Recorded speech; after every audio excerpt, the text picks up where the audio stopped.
प्रदेश के मुख्यमंत्री नायब सिंह सैनी सोमवार को पार्टी प्रत्याशी डॉक्टर अशोक तंवर के समर्थन में डबवाली विधानसभा क्षेत्र के गांव गोरीवाला के अनाज मंडी में पहुंचे, जहां उन्होंने विजय संकल्प रैली को संबोधित किया। खास बात यह है कि जब मुख्यमंत्री नायब सिंह सैनी व भाजपा के सिरसा लोकसभा के प्रत्याशी डॉक्टर अशोक तंवर पार्टी के तमाम बड़े नेताओं के साथ मंच पर पहुंचे तो लोगों ने पूरे जोश के साथ गगनभेदी नारे लगाकर उनका गर्मजोशी से स्वागत किया। यह रैली भाजपा नेता आदित्य देवीलाल के संयोजन में हुई, जिसमें उमड़े भारी जनसैलाब को देखकर मुख्यमंत्री भी गदगद नजर आए। मुख्यमंत्री ने कहा कि 25 मई को देश की सबसे बड़ी पंचायत का चुनाव है। 2014 और 2019 में लोगों ने प्रधानमंत्री के रूप में नरेंद्र मोदी के ऊपर विश्वास जताया। अब लोगों का ये विश्वास और पुख्ता हुआ है। प्रधानमंत्री नरेंद्र मोदी ईमानदारी से काम करते हुए देश को आगे बढ़ा रहे हैं। देश के गरीब, किसानों, महिलाओं, विधवाओं, सभी वर्गों की चिंता मोदी करते हैं। 2014 और 2024 के भारत में जमीन आसमान का अंतर है। मुख्यमंत्री ने कहा कि देश की एक एक समस्या का समाधान प्रधानमंत्री सिलसिलेवार कर रहे हैं, साथ ही देश की संस्कृति का भी संरक्षण किया है। समस्याओं को लेकर लोगों को डराने वाले लोग वोट बटोरते थे। ना तो इन लोगों का कोई विजन है, ना ही नीति और ना ही कोई योजना। बस एक ही बात लोगों के बीच फैलाई जा रही है कि मोदी अगर तीसरी बार देश के प्रधानमंत्री बन गए तो वे देश का संविधान खत्म कर देंगे। विपक्ष के पास कोई मुद्दा नहीं, इसलिए वे हर मुद्दे पर बेमतलब का विरोध कर रहे हैं। मुख्यमंत्री नायब सिंह सैनी ने कहा कि प्रधानमंत्री ने किसान निधि सम्मान योजना शुरू की, तब यहां से चुनाव लड़ रही कुमारी शैलजा धरने पर बैठ गई। कांग्रेस सरकार में मुआवजे के नाम पर किसानों को 2 और 5 रुपए के चेक बांटकर उनके साथ भद्दा मजाक किया, जबकि भाजपा सरकार ने किसानों को 12.5 करोड़ रुपए का मुआवजा दिया है। मोदी सरकार लगातार किसानों की एमएसपी बढ़ा रही है। 3.5 लाख करोड़ रुपए किसानों के खाते में डाले गए। उन्होंने कहा कि 1970 में राहुल गांधी की दादी ने गरीबी हटाओ का नारा दिया और इस नारे के नाम पर ये लोगों से वोट लेते रहे। राहुल के पिता राजीव गांधी ने कहा था, वे ऊपर से 1 रुपया भेजते हैं तो नीचे 15 पैसे पहुंचते हैं। कांग्रेस को इस बात की जरा भी चिंता नहीं रही कि वह पैसा जाता कहां है। नायब सिंह सैनी ने कहा कि असल में सारा पैसा भ्रष्टाचार की भेंट चढ़ गया और राहुल गांधी अब एक झटके में गरीबी हटाने की बात करते हैं। उन्होंने सवाल किया कि राहुल गांधी के पास ऐसा कौन सा अलादीन का चिराग है जिससे वे एक झटके में गरीबी खत्म कर देंगे। सैनी ने कहा कि गरीबी से असली लड़ाई तो प्रधानमंत्री नरेंद्र मोदी लड़ रहे हैं। 4.5 करोड़ बहनों को सरकार ने मकान बनाकर दिए। 1 करोड़ से ज्यादा लखपति दीदी बनाकर उन्हें गरीबी रेखा से बाहर किया। सड़कें, रेल कनेक्टिविटी, एयर कनेक्टिविटी से लेकर मेडिकल कॉलेज तक हर क्षेत्र में काम हो रहा है। सिरसा में मेडिकल कॉलेज के टेंडर हो चुके हैं और जल्द ही इस पर काम शुरू हो जाएगा। उन्होंने आह्वान किया कि एक वोट कमल का बटन दबाकर अशोक तंवर को बड़ी जीत दिलवाकर संसद में भेजें। पूरा देश बोल रहा है कि अब की बार 400 पार। सैनी ने कहा कि हरियाणा की 10 की 10 लोकसभा सीट और 1 विधानसभा सीट, सभी 11 सीटों पर कमल खिलाकर मोदी के पास भेजेंगे। डबवाली की मांगों पर सीएम ने कहा कि आचार संहिता संपन्न होने के बाद इसका उचित समाधान निकालेंगे। भाजपा प्रत्याशी अशोक तंवर ने कहा कि ये चुनाव देश को बनाने का चुनाव है। देश को दुनिया की तीसरी इकोनॉमी बनाने का जो सपना प्रधानमंत्री नरेंद्र मोदी ने देखा है, उसे हम सब ने मिलकर पूरा करना है। तंवर ने कहा कि देश का बनाने का जज्बा किसी के पास है तो वह भाजपा है। तंवर ने कहा कि गत 4 मई को नामांकन दाखिल करने के लिए जो लोग हवाई बातें करते थे, अब उनकी हवा निकल गई है। अपने संक्षिप्त संबोधन के बाद उन्होंने सीएम से डबवाली की मांगों को चुनाव संपन्न होने के बाद त्वरित प्रभाव से पूरा करने का निवेदन किया।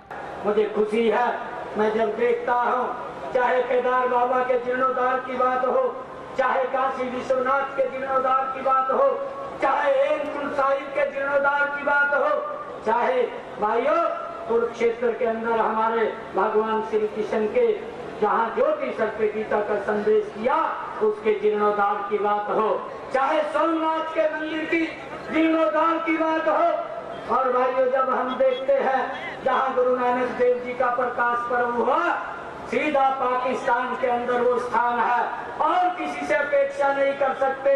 इसी व्यक्ति से अपेक्षा कर सकते हैं जिसने जो हमारे लाखों श्रद्धालु गुरु नानक देव जी के दर्शन करना चाहते थे, वो बॉर्डर के ऊपर खड़े होकर के ही दर्शन करते थे, परंतु नरेंद्र मोदी जी ने करतारपुर कॉरिडोर बना करके सीधा गुरु नानक जी के प्रकाश पर्व तक रास्ता बनाने का काम ये पहली बार अगर कोई व्यक्ति कर सकता है तो नरेंद्र मोदी जी जैसा व्यक्ति है भाइयों, ऐसा व्यक्ति ही कर सकता है।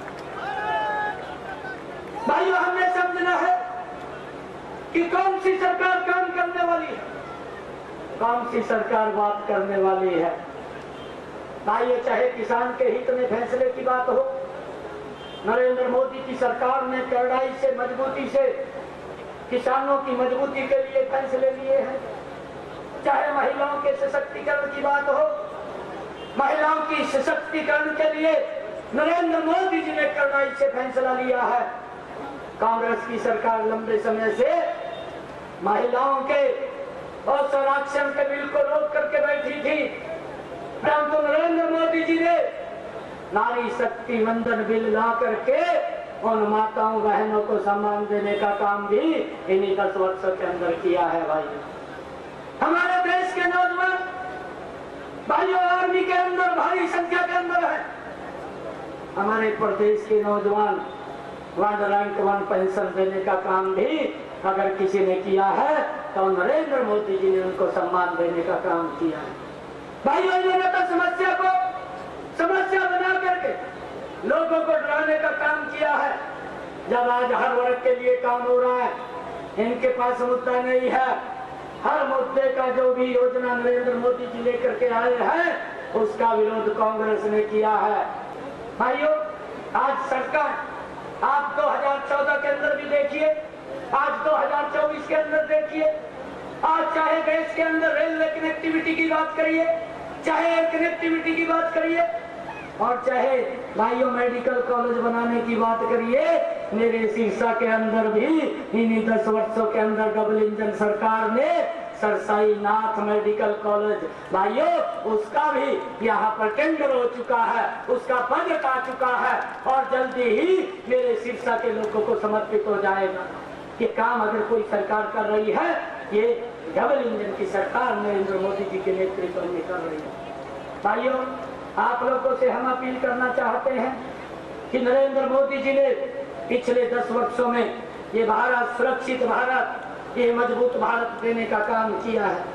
और भाइयों मैं एक और इनको बताना चाहता हूँ, हमारे नौजवान भाई बॉर्डर के ऊपर हमारी रक्षा सुरक्षा के लिए दिन रात वहां पर खड़े होकर के वो हमारी रक्षा करते थे। आज सबसे पहले तो मैं आप सबका भी और मुख्यमंत्री जी का भी और आदरणीय हमारे देश के प्रधानमंत्री नरेंद्र मोदी जी का, आदरणीय जेपी नड्डा जी का, अमित शाह जी का, मनोहर लाल जी का, सब नेता जो यहाँ पर हैं उन सब का धन्यवाद करता हूँ कि आज इस 2024 के इस चुनावी रण में उन लोगों ने जिम्मेदारी दी, मौका दिया कि आपकी एक बार फिर मजबूती से हम सिरसा संसदीय क्षेत्र की आवाज उठा सके। देश की संसद में एक बार फिर जो काम पिछले 10 वर्षों में किए, जो बहन सुनीता दुग्गल जी ने जो चर्चा अभी यहाँ पर कर रहे थे, उसको हम और मजबूती से आगे उस कार्य को बढ़ा सके, उस संकल्प को बढ़ा सके। मैं साथ साथ ये भी कहना चाहूंगा कि 2-3 बातें यहाँ पर रखी गई। अभी हमारे साथी हमारे भाई आदित्य जी ने कहा कि जो इलाका है, क्योंकि ये बहुत उस तरीके से जिस तरीके की आवश्यकता है, कहीं ना कहीं थोड़ा सा मरुस्थल है, थोड़ा पानी लगा है, 2-3 तरह का पानी लगता है। और पिछले 15 वर्ष से मैं भी बहुत बारीकी से इस इलाके को समझता हूँ। इसी तरीके से एक और मुख्य मांग जो इस इलाके की है कि कृषि के क्षेत्र में तो बहुत आगे है हमारा इलाका, लेकिन उद्योग धंधों की कमी है। मुख्यमंत्री जी अभी कह रहे थे पीछे कि 2014 वाला भारत और 24 वाला भारत, बहुत अंतर है इस भारत के अंदर।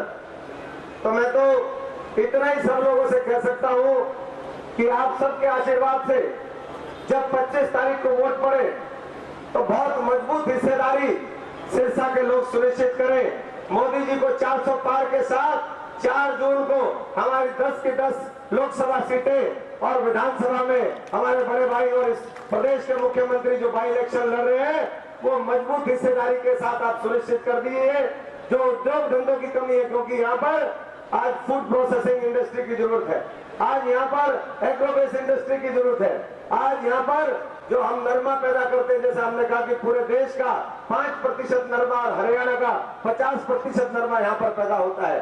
तो ये सौगात आने वाले समय में दीजिए। और साथ साथ जो नशे का एक कारोबार चला रखा है, हम पंजाब के बॉर्डर के साथ हैं, हरियाणा का सबसे लंबा बॉर्डर का जो हमारा ये पार्लियामेंट कॉन्स्टिट्यूंसी है वो सिरसा शेयर करते हैं, 4-5 जिले हम शेयर करते हैं। एक नशे का बड़ा प्रकोप है और उसको देखते हुए डबवाली को पुलिस जिला घोषित किया गया। आगे और बारीकी से हम काम करें और नशे को यहाँ से खत्म करके आने वाली पीढ़ियों को बचाने का काम करें। जो संकल्प नरेंद्र मोदी जी का है कि हमें भारत को विकसित बनाना है, दुनिया की तीसरी बड़ी आर्थिक महाशक्ति अगले 5 वर्ष में बनाना है, ये तभी बेहतर तरीके से संभव होगा जब नशे से हमारा युवा मुक्त होगा, जब शिक्षित होगा, आगे बढ़ेगा और हर क्षेत्र में इस दुनिया में हमारे इस इलाके का और भारतवर्ष का नाम रोशन करेगा। मैं तो अंत में एक बार फिर आप सबका जो आशीर्वाद मिला, जिस तरीके से ठाटे मारता इकट्ठ यहाँ पर इकट्ठा हुआ है, इसके आधार पर मैं कह सकता हूँ कि आप लोगों ने 4 तारीख को मुख्यमंत्री जी जिस दिन नॉमिनेशन करवाने आए थे, उस दिन आपने हवा निकाल दी थी। जो लोग हवाई मारते करते थे, हवा निकालने का काम कर दिया था। और आज जो बची खुची हवा है आज निकाल देंगे, कल फिर निकाल देंगे, परसों फिर निकाल देंगे। लगातार 3 दिन हमारे संसदीय क्षेत्र में हमारे रैलियां हैं, बड़े कार्यक्रम हैं। 60 दिनों में आप सबके बीच में हमने जाकर के अपनी बातें रखी। आप सब लोग इस देश को देखिए, देश बनाने का चुनाव है और देश बनाने का जज्बा वो सिर्फ और सिर्फ भारतीय जनता पार्टी और नरेंद्र मोदी जी के साथ है। मैं इन्हीं शब्दों के साथ एक बार फिर हमारी जो कम कही है उसको ज्यादा समझिए, पूरा आशीर्वाद दीजिए। 15 वर्ष से आपकी सेवा कर रहे हैं और जब तक ये जीवन है और मजबूती से सेवा करेंगे। बहुत बहुत सबका धन्यवाद। जय श्री राम।